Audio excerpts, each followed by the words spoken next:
Hello les addicts, j'espère que vous allez bien, content de vous retrouver pour cette nouvelle semaine et cette nouvelle séance de mobilité. Alors on va continuer à bâtir sur les semaines précédentes. La semaine 1, vous aviez vu des positions où vous étiez assis au sol. Semaine 2, on avait enchaîné d'une position à une autre. Semaine 3, on avait enchaîné plusieurs positions. Et maintenant qu'on est en semaine 4, vous allez travailler sur vous mettre debout et vous rasseoir. Et pourquoi c'est important de savoir vous mettre au sol, de vous asseoir et de vous relever? Tout simplement parce que The world ain't all sunshine and rainbows. It's a very mean and nasty place, and I don't care how tough you are, it will beat you to your knees and keep you there permanently if you let it. Ouais, non, c'est pas pour ça. Non, tout simplement parce que si vous vous habituez toujours à vous asseoir et à vous relever de la même façon, votre corps va devenir très fort à ça, mais il va devenir aussi très mauvais à tout ce que vous ne faites pas, à toutes les façons que vous n'utilisez jamais. Et ça peut, encore une fois, poser des problèmes sur le long terme. En ce qui nous concerne aujourd'hui, on va travailler sur 10 séquences. Il y a évidemment un nombre bien plus grand que ça de possibilités, il y a un nombre même infini de possibilités. À vous d'en trouver des nouvelles, à vous de vous challenger et de combiner certaines des positions que vous avez déjà ou peut-être d'autres positions que vous avez en tête et pour trouver des nouvelles séquences pour vous relever et pour vous asseoir. Pour chaque séquence, je vais vous montrer une version de face et une version de profil que vous puissiez voir à quoi ça ressemble. La première séquence, vous allez faire une fente vers l'arrière, vous allez ouvrir à 90 au niveau du pied avant et vous allez venir vous asseoir sur le pied arrière. Je reviens, les orteils, je ramène mon pied, je me relève. Et j'alterne comme ça, droite-gauche, ouverture, je viens m'asseoir, je me redresse, j'avance et je me relève.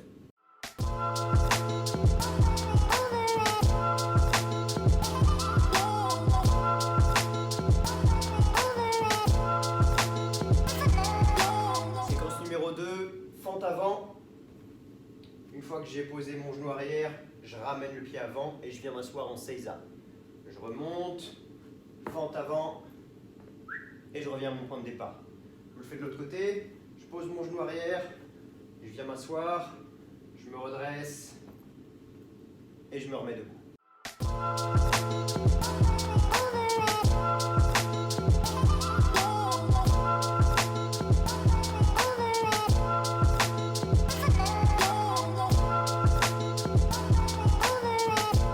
Séquence numéro 3, je descends en squat. Je pose ma main derrière moi, je pose mes fesses, je tends mes jambes.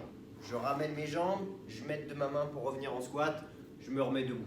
De l'autre côté, je m'assieds et je me relève.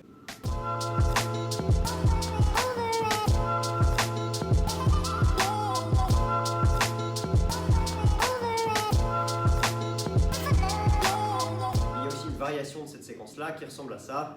Je pars sur le côté pour venir m'asseoir, je reviens sur le côté pour me redresser. Sur le côté pour venir m'asseoir, je reviens sur le côté pour me redresser.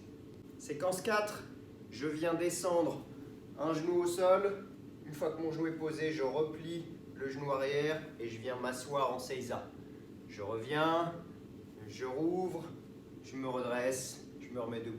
Même chose de l'autre côté. Un genou au sol, je ramène l'autre genou, je viens m'asseoir en seiza, je me redresse, je pivote et je me remets debout.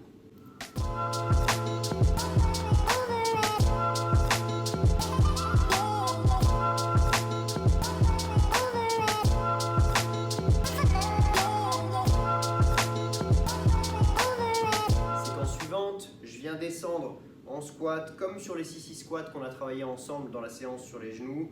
Je viens poser mes genoux au sol et je m'assieds en seiza. Je me redresse et je me remets debout.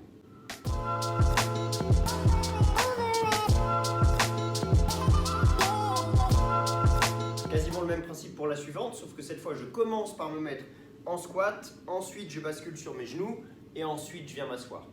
Je me redresse, je reviens en squat, je me remets debout.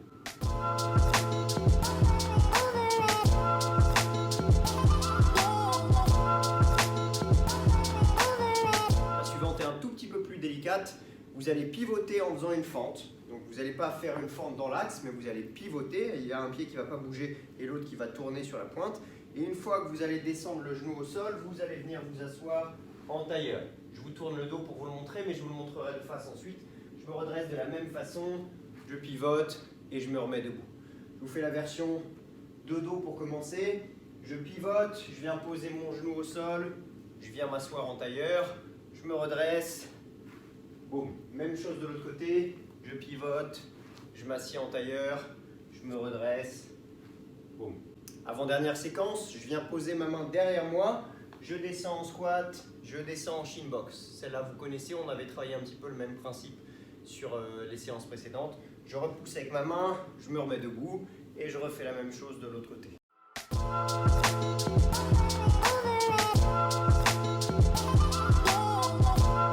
La dernière séquence, elle est très simple. Je croise et je viens m'asseoir. Je me redresse et je fais la même chose de l'autre côté.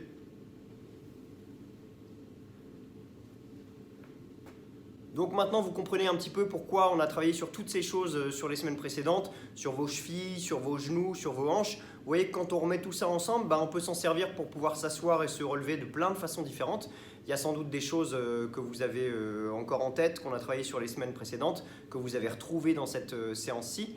Profitez d'être chez vous et d'avoir à vous asseoir et à vous relever plusieurs fois dans la journée pour tester toutes ces positions-là. Trouvez-en des nouvelles, essayez de vous amuser un petit peu avec ça, puisque ça peut devenir ludique.